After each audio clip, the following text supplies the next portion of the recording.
Going to go straight on to have a look at the French papers now. Dipty Laurence joining us here on set. Dipty, 3 days after the horrific attack now in Nice, of course. Time for a lot of remembrance, a lot of solace as well. A time to pay homage as well, Stuart. That's according to Le Parisien newspaper. Indeed, at midday French time this Monday, there'll be a nationwide minute of silence. The Daily is also calling on French people to carefully preserve their unity. And we're seeing a lot of similar sentiment right across the French newspapers today, aren't we? That's right. That really, there's a strong idea of banding together, uniting. That's a strong message that's coming out of most of the French papers. And it really reflects the mood here in France. Now, national unity has no doubt been fractured by what's now the third attack on French soil in 18 months.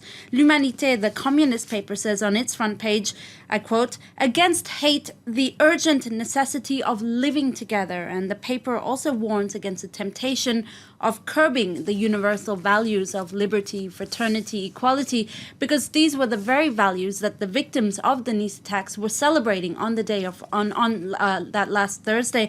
The Catholic paper La Croix also calls on French citizens to cope, to deal with the situation. That's punctuated by a very short headline, faire face, which means confronted. And the paper says it's crucial to reject hate speech and controversies. Critics might say that's very wishful thinking, particularly with French authorities and the police as well, warning that there could well be other attacks still. That's what the French financial paper Les Echos is reporting. They warn that France will have to live with this threat of terrorism for some time to come. This especially as the Islamic State group finds itself losing more and more ground in Iraq and Syria, and as well as losing more and more resources. The group claimed Thursday's attack, and for Les Echos, the situation in Iraq and Syria could explain why they're sort of now exporting their brand of terrorism abroad, basically to stay relevant, and as a result, they're moving further and further away from their so-called caliphate. Well, as the threat persists, Dipty's found in the papers that many French people are perhaps starting to shift their position as well on national security. It really comes back to that idea, Stuart, of national unity that we mentioned earlier, that we saw a lot of last year during the two attacks. And it seems that French people have had it up to here. They're fed up now, and they're calling for a stronger response, even if that means curbing to a certain limit some of their freedoms. That's what Le Figaro is reporting. It says a stronger response. That's what the French are calling for. Plus de fermeté. And in fact, according to a survey from Le Figaro, around 67% of people surveyed say they don't trust the government to fight terrorism, and 81% say they're willing to accept more stricter measures like more security checks and even certain curbing of freedoms in order to fight against terrorism.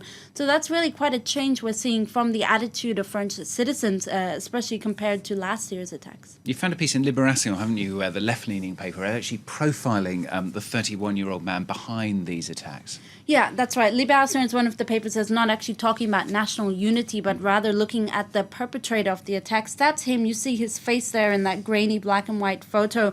Now, the paper presents a very disturbing profile, and we've been hearing a lot of details coming out since Thursday's attacks. A man who was a violent husband, a drunk.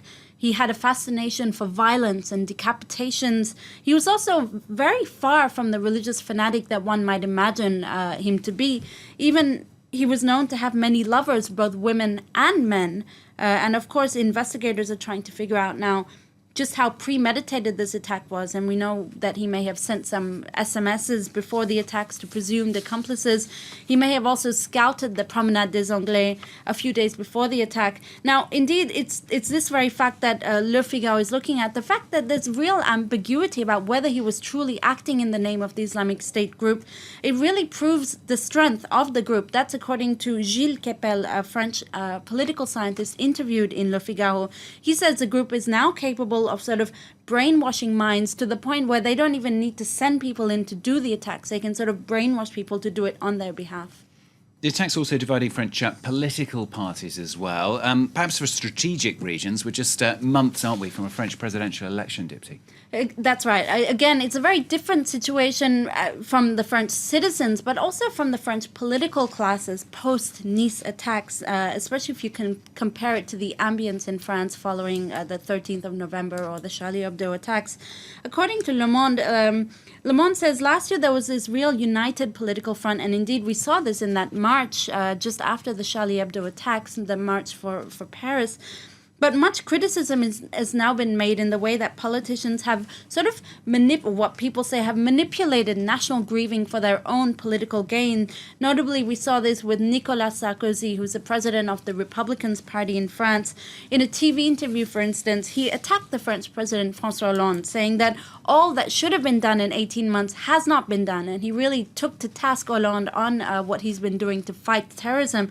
Now, Sarkozy has been calling for some very strict measures like closing down mosques and imams who are Salafist, or slapping electronic bracelets on people who have that fiche S, who were considered a threat to national security. I think Slate magazine really sums it up, Stuart. It says 18 months after the Charlie Hebdo attacks, national unity is over, and the political reactions after the Nice attacks is a national disaster. Dipti, thank you very much. Dipti Laurent there looking at the French newspapers for us. In fact, as Dipti was just talking there, we've just heard from the French police saying that one of the people who was still being questioned has now been released, in fact, after those Nice attacks, but 6 others remain being questioned. More news coming up in just a few moments' time. Do stay with us on France 24.